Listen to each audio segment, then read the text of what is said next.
ज्ञानतिमिरन्धस्य ज्ञानाञ्जनशलाकया चक्षुरुन्मिलितं येन तस्मै श्रीगुरवे नमः। नमः ओं विष्णुपादाय कृष्णप्रेष्ठाय भूतले श्रीमते लोकनाथ स्वामी इति नामिने। हरे कृष्ण। तो ये शब्द वैसे कहना उचित नहीं होगा, अनुचित ही है अगर हम कहें कि हर्ष का विषय कि आप सभी के बीच में उपस्थित है। भगवान करे कभी ऐसा कभी अवसर न रहे। हालांकि महाराज जी सदैव चाहते हैं, महाराज जी का विशेष वात्सल्य भाव है अपने शिष्यों के प्रति, इसलिए महाराज उन्हें अधिक जिस तरह से एक माता अपने बालक को चलते हुए देखकर प्रसन्न होती है, वैसे ही महाराज जी भी अपने शिष्यों को और अधिक प्रोत्साहित करते हैं। परंतु इट्स नॉट अ सब्स्टिट्यूट। हम चाहते हैं कि सदैव सदैव गुरु महाराज के मुख से हम श्रवण करें और सदा उनका सानिध्य प्राप्त हो। परंतु फिर भी चूंकि गुरु महाराज की इच्छा है, गुरु महाराज का आदेश है, तो यहाँ हालांकि कई वरिष्ठ वैष्णव हैं और उनके बीच में मुझे कहा जाना, तो मैं बार बार उसे टाल रहा था, परंतु फिर महाराज का आदेश है, इसलिए हम भगवत गीता महात्म्य के विषय में थोड़ा श्रवण करेंगे। जिस प्रकार से श्रीमद् भागवत पुराण का महात्म्य पद्म पुराण तथा स्कंद पुराण में आता है, वैसे ही गीता का महात्म्य जिस प्रकार से सर्वविदित है वहाँ पद्म पुराण में आता है, वैसे ही और एक महात्म्य भगवत गीता का वराह पुराण के अंतर्गत भी आता है। हालांकि देखा जाए तो गीता के महात्म्य के विषय में कहा जाता है, कृष्णो जानाति वै सम्यक् कश्चित् कौन्तेय एव च व्यासो वा व्यासपुत्रो वा याज्ञवल्क्योऽथ मैथिलः। प्रश्न पूछा गया कि गीता का महत्व कौन जानता है, क्या हम भगवत गीता के महत्व को जानते हैं? तो कहते नहीं, कृष्णो जानाति वै सम्यक् कश्चित् कौन्तेय एव च। वास्तविक श्री कृष्ण है जो गीता के महात्म्य को जानते हैं, क्योंकि भगवत गीता और कुछ नहीं है, स्वयं भगवान श्री कृष्ण के हृदय के भाव है।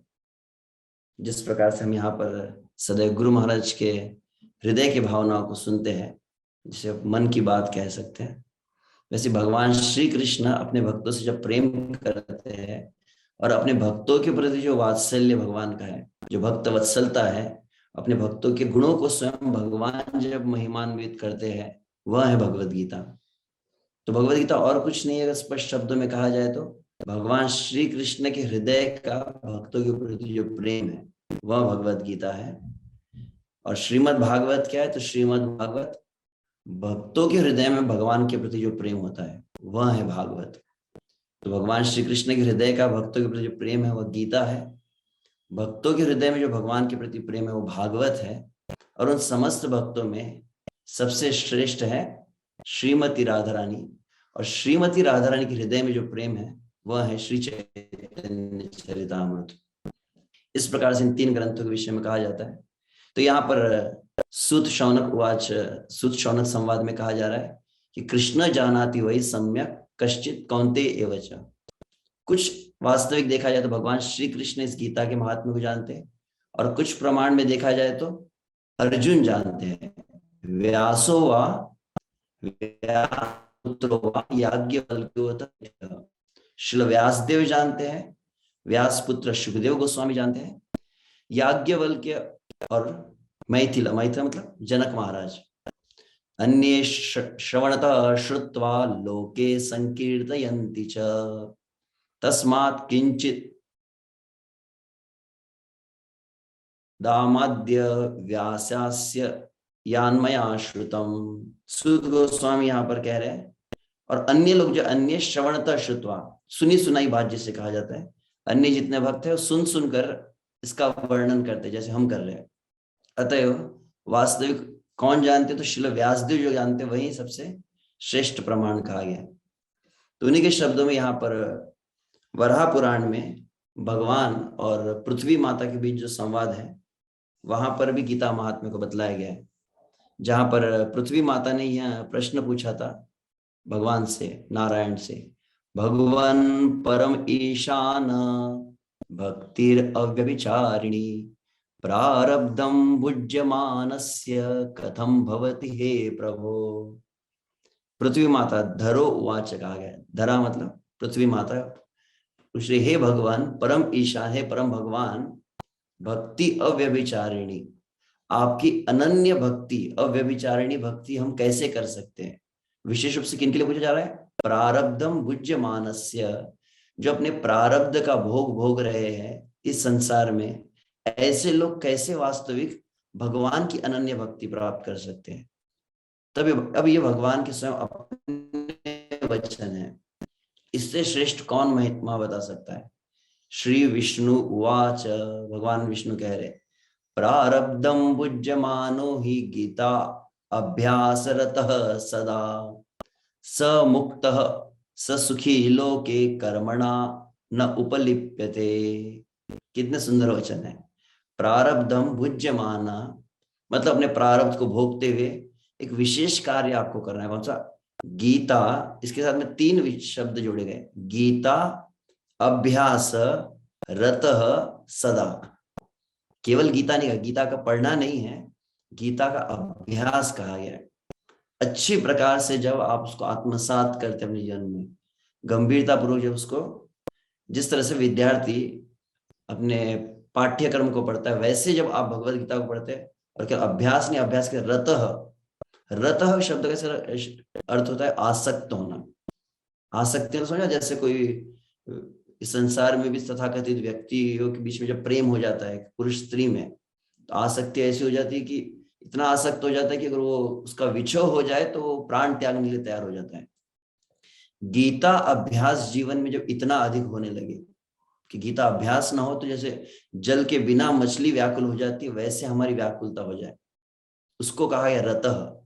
गीता अभ्यास रतः कहा गया। फिर शब्द सदा, जो सदा भगवत गीता के अभ्यास में आसक्त होता है। अगर यह आपने गुण प्राप्त कर लिया तो परिणाम क्या है? समुक्त।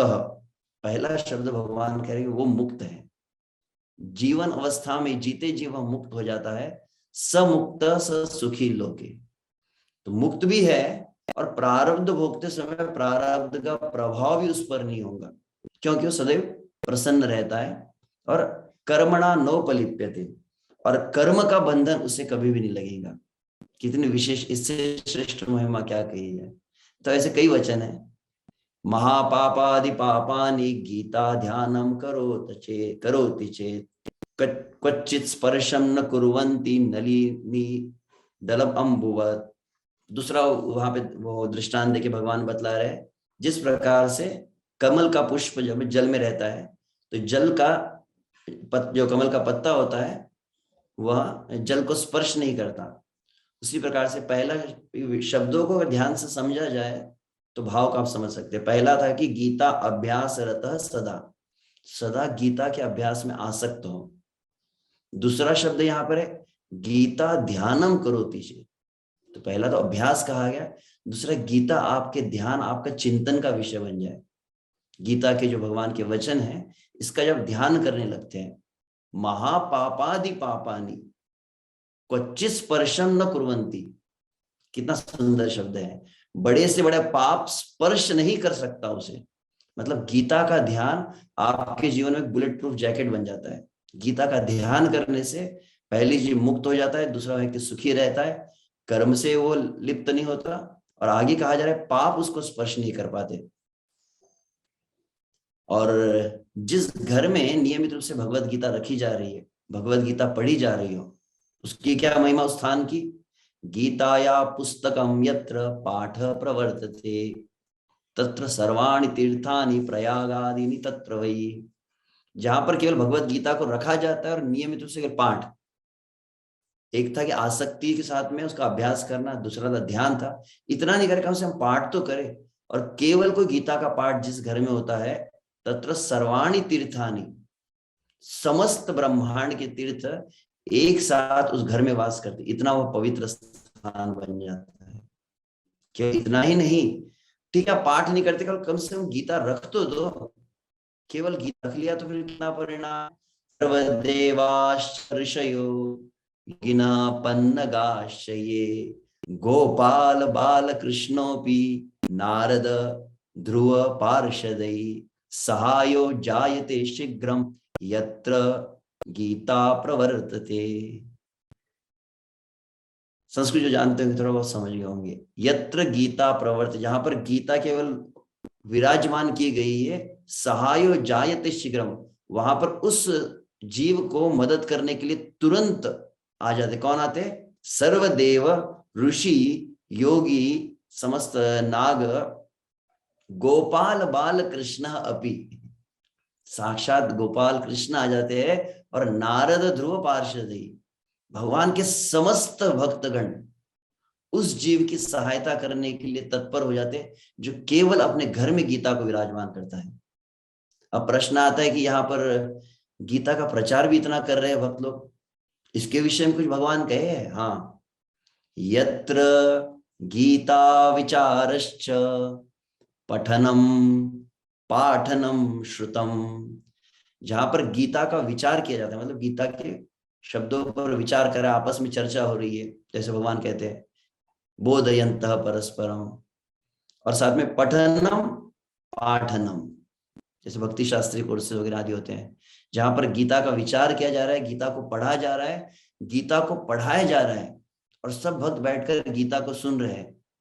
तो स्वयं भगवान नारायण पृथ्वी से कह रहे, हे पृथ्वी, तत्र अहम निश्चितम निवासामि सदैव ही, मैं सदा वहां पर रहता हूं जहां पर गीता का प्रचार होता है। श्रीमद् भगवद गीता की जय। और मैं क्या कहूं, हे पृथ्वी, गीता आश्रय अहम तिष्ठामि, वास्तविक मैं स्वयं भगवद गीता का आश्रय लेता हूं। गीता में च उत्तमम ग्रहम, ग्रहम मतलब घर होता है ना, भगवान श्री कृष्ण कह रहे मेरा सबसे अच्छा घर कौन सा है, तो भगवद गीता ये मेरा घर है। गीता ज्ञानम उपाश्रित्य त्रिलोकान पालयामि अहम, और क्या कहूं, इस गीता का ज्ञान का आश्रय लेकर मैं तीनों लोगों का पालन करता हूं। आगे वे कह रहे कि थोड़ा भी यदि कोई इस गीता के शब्दों को पढ़ता है नियमित रूप से, तो वहां पर कहा जा रहा है यो अष्टादश जपो नित्यम नरो निश्चल मानसः ज्ञान सिद्धिम सलभते ततो याति परम पदम, कि जो इस भगवत गीता के अष्टादश मतलब 18 अध्याय, जप नित्यम मतलब नित्य, इसको भी कई लोग है ना इस गीता के अध्याय को पढ़ते हैं, और कई केवल हरे कृष्ण भक्ति नहीं है, बाहर भी देखे कुछ लोगों के नियम साधना में ये होता है कि 18 अध्याय को पाठ किया जाए, और नियमित पाठ करने पर अनुभव होता है कि बहुत अधिक समय नहीं लगता है, लगभग कभी कभी 1-1.5 घंटे में भक्तों के होते हैं, कुछ ऐसे सुना गया है।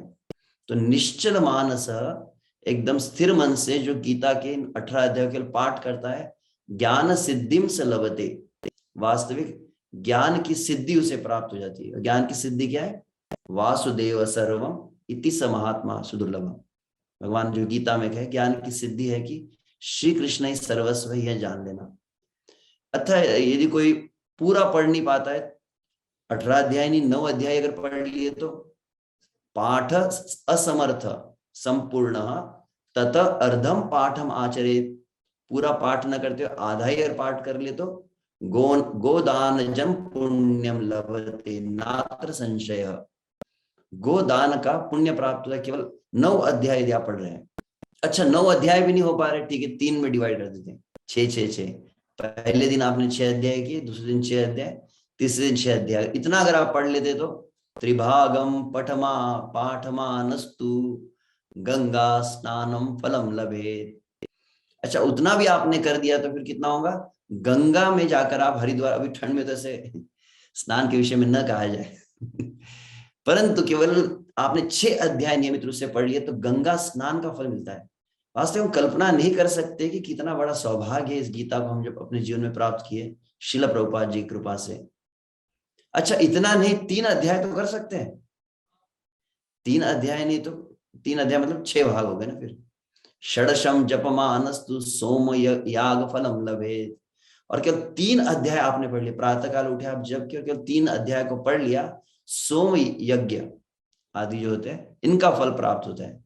अच्छा 3 अध्याय नहीं 1 अध्याय का ही नियम रख लो भाई, एक अध्यायं तु यो नित्यं पठते भक्ति संयुतः रुद्रलोकमवाप्नोति गणो भूत्वा वसे चिरम।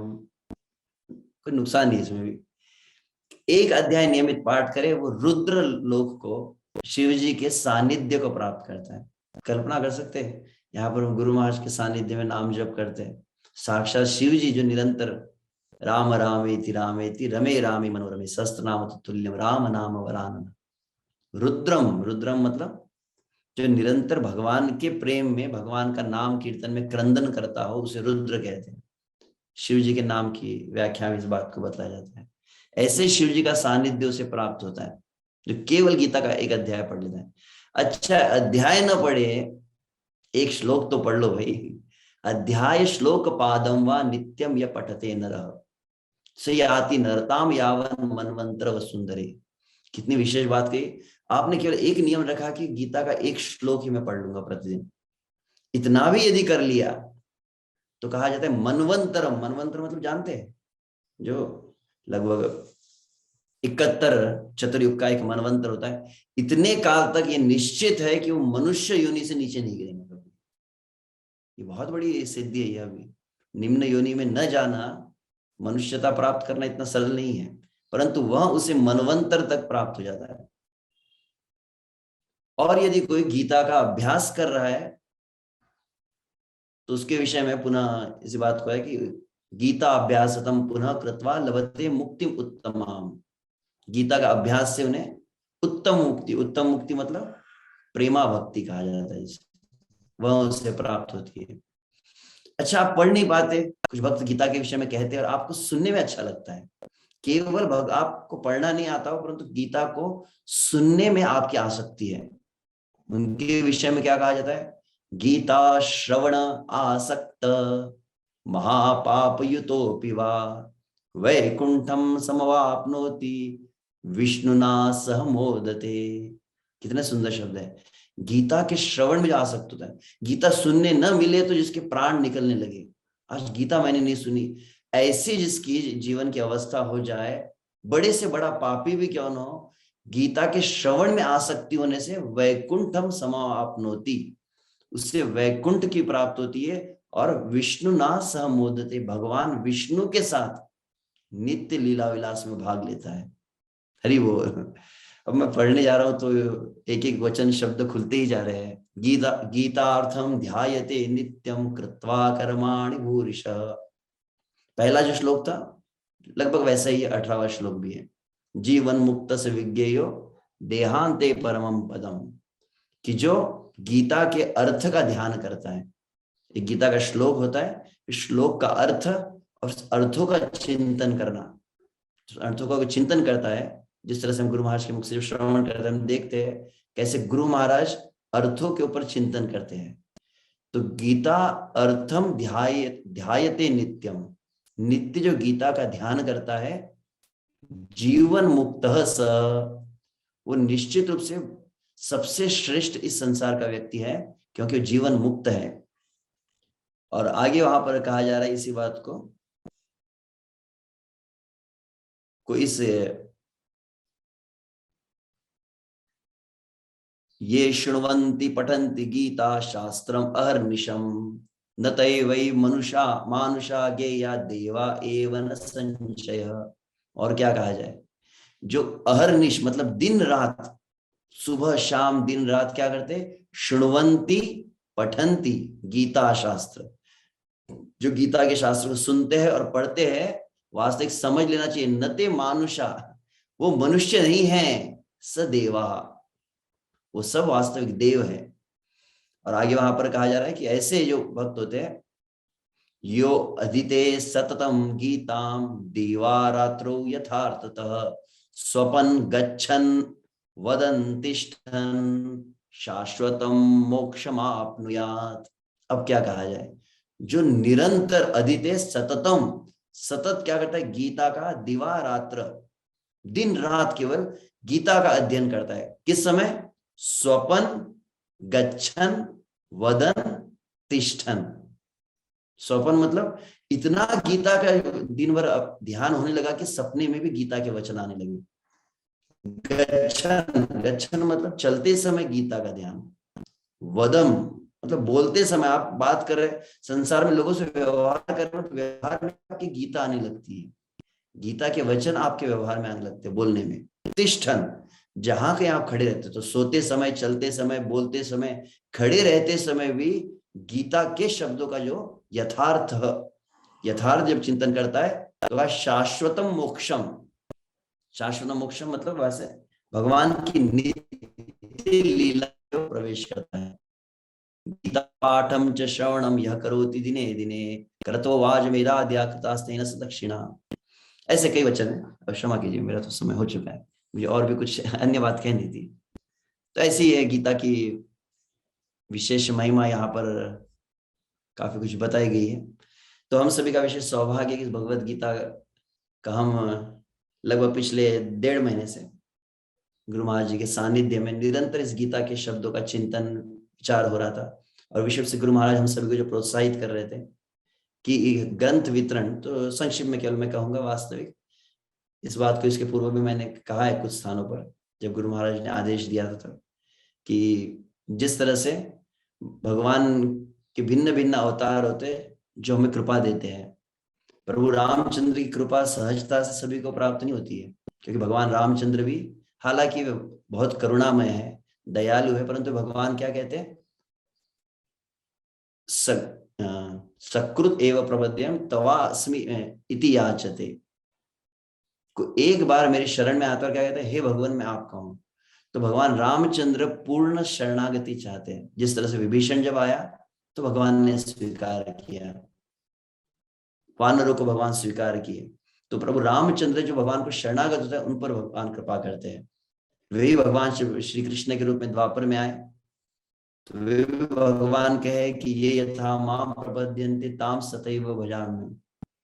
भगवान का हिसाब बिल्कुल उतना ही रहता है, जितना आप मेरे पास आएंगे उतना ही मैं आपके साथ आदान प्रदान करूंगा।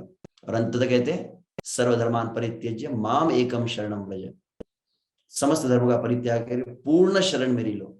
तो वास्तविक देखा जाए तो भगवान रामचंद्र, भगवान श्री कृष्ण की जो कृपा है किन्हें प्राप्त होती, जो पूर्ण शरणागत हो। हम श्रील भक्ति विनोद ठाकुर श्री चैतन्य महाप्रभु के शब्दों को देखें तो हम जानते हैं कि शरणागत शब्द बहुत गहरा है, सहज नहीं है। षडंग शरणागति है तेजहार, तहार प्रार्थना सुने ब्रजेंद्र कुमार। भगवान श्री कृष्ण उनकी प्रार्थना सुनते षडंग शरणागत होते हैं। तो हमारी तो ऐसी शरणागति है भी नहीं। तो ऐसों के लिए कौन है जो शरणागत नहीं है परंतु कम से कम भगवान के पास आए हैं। आप जैसे जीव, मैं तो ऐसा नहीं हूं, तो ऐसे जीव है जो भगवान के पास चलकर आते हैं। अब शरणागति तो जानते नहीं है, भक्ति जानते नहीं है, ऐसे जीवों के लिए फिर श्री कृष्ण चैतन्य महाप्रभु थे। श्री कृष्ण चैतन्य महाप्रभु की जय। चैतन्य महाप्रभु जी इतने करुणामय है कि जो शरणागति नहीं जानता है, समर्पण नहीं जानता है, जिसका हृदय पवित्र नहीं है, शुद्ध नहीं है, केवल आ गया तो श्री चैतन्य महाप्रभु केवल हाथ ऊपर करो, आप भगवान का नाम लो, इससे आप मुक्त हो सकते हो। तो ये हुआ थर्ड कैटेगरी। परंतु ऐसे कुछ जीव है, अब ये हमारी कैटेगरी आती है, ऐसे कुछ जीव है जो भगवान के पास भी आना नहीं चाहते, भगवान को प्राप्त नहीं करना चाहते। अंग्रेजी में कहा जाता है, एक है कैटेगरी होती है इंटरेस्टेड पीपल, और दूसरी कैटेगरी होती है अनइंटरेस्टेड पीपल, जो वास्तविक भगवान में रुचि रखते नहीं है। तो कौन थे वैसे देखा जाए तो सार्वभौम भट्टाचार्य, प्रकाशानंद सरस्वती, रामानंद राय, ऐसे कुछ विशेष भक्त थे जो चैतन्य महाप्रभु की कृपा को प्राप्त किए। और तब अंततः श्री चैतन्य महाप्रभु चाहते समस्त जीव पर कृपा हो। तब श्री चैतन्य महाप्रभु ने नित्यानंद प्रभु से कहा, आमार दुष्कर कार्य तोमा हैते है, हे नित्यानंद, जो मैं नहीं कर सकता वो कार्य तुम कर सकते हो। कौन सा कार्य? तो प्रसिद्ध प्रसिद्ध जो वचन है, प्रति घरे जाओ मागी ए भिक्षा, बोलो कृष्ण भजो कृष्ण करो कृष्ण शिक्षा। उसके पूर्व जो है, शुन शुन नित्यानंद शुन हरिदास, आमार आज्ञा एक प्रकाश। तो श्री चैतन्य महाप्रभु के विशेष जो आदेश है, लगभग पिछले 1-1.5 महीने से मैं इसी शब्दों पर विचार चिंतन कर रहा हूं, इसीलिए पुनः पुनः ये विचार आ रहे हैं। प्रति घरे, श्री चैतन्य महाप्रभु जब कहा था नित्यानंद, प्रति घर मतलब क्या केवल बंगाल के घर थे क्या? उसमें महाराष्ट्र के सब घर आते हैं, या ऑस्ट्रेलिया के या मॉरिशस के घर आते हैं कि नहीं? जब नित्यानंद प्रभु चैतन्य महाप्रभु से आदेश मिला है प्रति घरे जाओ, ये बहुत महत्वपूर्ण शब्द है, प्रत्येक घर में तुम्हें जाना है। इसका अर्थ वास्तविक जो लोग इंटरेस्टेड नहीं है, जो बिल्कुल भगवान में जिनकी रुचि नहीं है, भगवत भक्ति में जिनका इच्छा नहीं है, भगवत प्राप्ति की, ऐसे लोगों पर कृपा करने के लिए इस धरातल पर केवल एक में कोई अवतरित हुए, श्री नित्यानंद प्रभु। श्री नित्यानंद प्रभु की सुनिताई करुणा is for the uninterested people, जो बिल्कुल इंटरेस्ट नहीं रखते हैं, उनके घर में जाकर, जो नहीं चाहते उनके घर में जाकर जो भक्ति दी जाती है, वही श्रील भक्तिदास सरस्वती महाराज और श्रील प्रभुपाद उस नित्यानंद प्रभु की कृपा को ही एक मूर्तिमंत जो स्वरूप दिया है, वह है श्रील प्रभुपाद जी के ग्रंथ। Srila Prabhupada translated book distribution की वास्तविक हम नहीं जानते, हम अनजाने में क्या करते हैं। जो भक्त वास्तविक ये ग्रंथों को लेकर बाहर जाते हैं, ये जब मैं बातों को विचार कर रहा हूं तो मेरे मन में तो कुछ अलग ही भाव आ रहे थे। प्रातः काल जब मैं चिंतन करने लगा नाम जप के समय, जिस तरह से भक्त लोग प्रार्थना करते, आपने सुना है, कब वह दिन आएगा जब मैं यमुना के तट पे रहूंगा, कब वह दिन आएगा जब मैं गोवर्धन का दर्शन करूंगा, कब वह दिन आएगा जब मैं राधा कृष्ण की लीला का दर्शन करूंगा। यह जब आप वास्तविक ग्रंथ वितरण की महिमा को नहीं जानते, और जान ले किंचित मात्र, तो मन में भावना क्या आ रही थी, कब वो दिन आएगा जब श्रील प्रभुपाद के ग्रंथों को हाथ में लेकर मैं रास्ते पे खड़ा होऊंगा, कब हम उस ग्रंथ वितरण की महिमा को समझ पाएंगे। जिस तरह से एक समय श्रील प्रभुपाद को एक शिष्य ने पूछा कि श्रील प्रभुपाद प्रतिदिन हम गुरु महाराज अपने गुरु की वंदना में कहते हैं, निकुंज यूनो रतिकेली सिधे या लिभिर युक्तिरपेक्षणीय तत्रादिदाक्षा अतिवल्लभस्य वंदे गुरु श्री चरणारविंदम। हम उन गुरु के चरण कमलों की वंदना करते हैं जो भगवान राधा कृष्ण की निकुंज लीला में, राधा कृष्ण के अंतरंग लीलाओं में राधा कृष्ण को सहायता करते हैं। अब भक्त पूछ रहा है कि प्रभुपाद इसका अर्थ क्या हुआ। श्रील प्रभुपाद कहते ग्रंथों को उठाओ और बाहर जाके रास्ते पे वितरण करो, यही इसका अर्थ हुआ। कभी लगता है कि श्रील प्रभुपाद ने क्या कहा इसमें, परंतु इसका बहुत गहरा अर्थ बताया गया। वास्तविक यह बहुत ही अंतरंग सेवा है। आप ग्रंथों को लेकर इस संसार में जो अनिच्छा वाले ऐसे जीव है, उनके पास जब जा रहे हैं, कैसी कृपा प्राप्त करते हैं, तो प्रबोधानंद सरस्वती शब्द में कहा जाता है, यथा यथा गौर पदार विंदे विंदेत भक्तिम कृत पुण्य राशि तथा तथो सर्पतिर्दीय कस्मात् राधा पदाम्बोज सुधाम्बुराशि। कहा गया वास्तविक चैतन्य महाप्रभु के सबसे प्रमुख सेवक कौन है? श्री नित्यानंद प्रभु एक में चैतन्य महाप्रभु के सेवक है।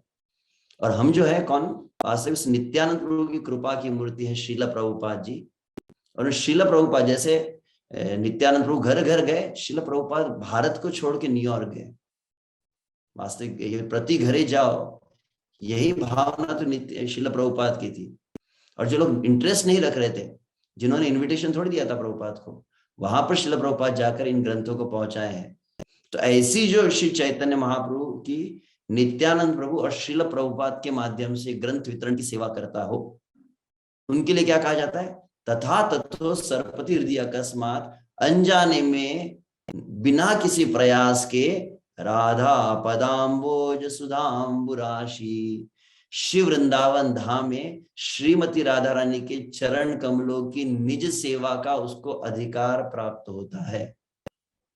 अब क्या कहे, इससे बढ़कर अब मैं और आगे क्या कहूं। तो ऐसी तो बहुत कुछ बातें कही जा सकती। ओह क्षमा चाहता हूँ, थोड़ा 4-5 मिनट एक्स्ट्रा दिए गए थे मेरे स्वभाव को जानकर, तो बहुत बहुत धन्यवाद आप सभी भक्तों का।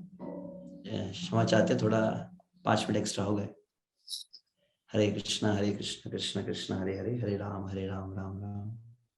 ऐसे कुछ लीला और कुछ कथा भी ऐसे थी संकीर्तन स्टोरीज, परंतु भविष्य में आप सभी की सेवा में उसे कहेंगे।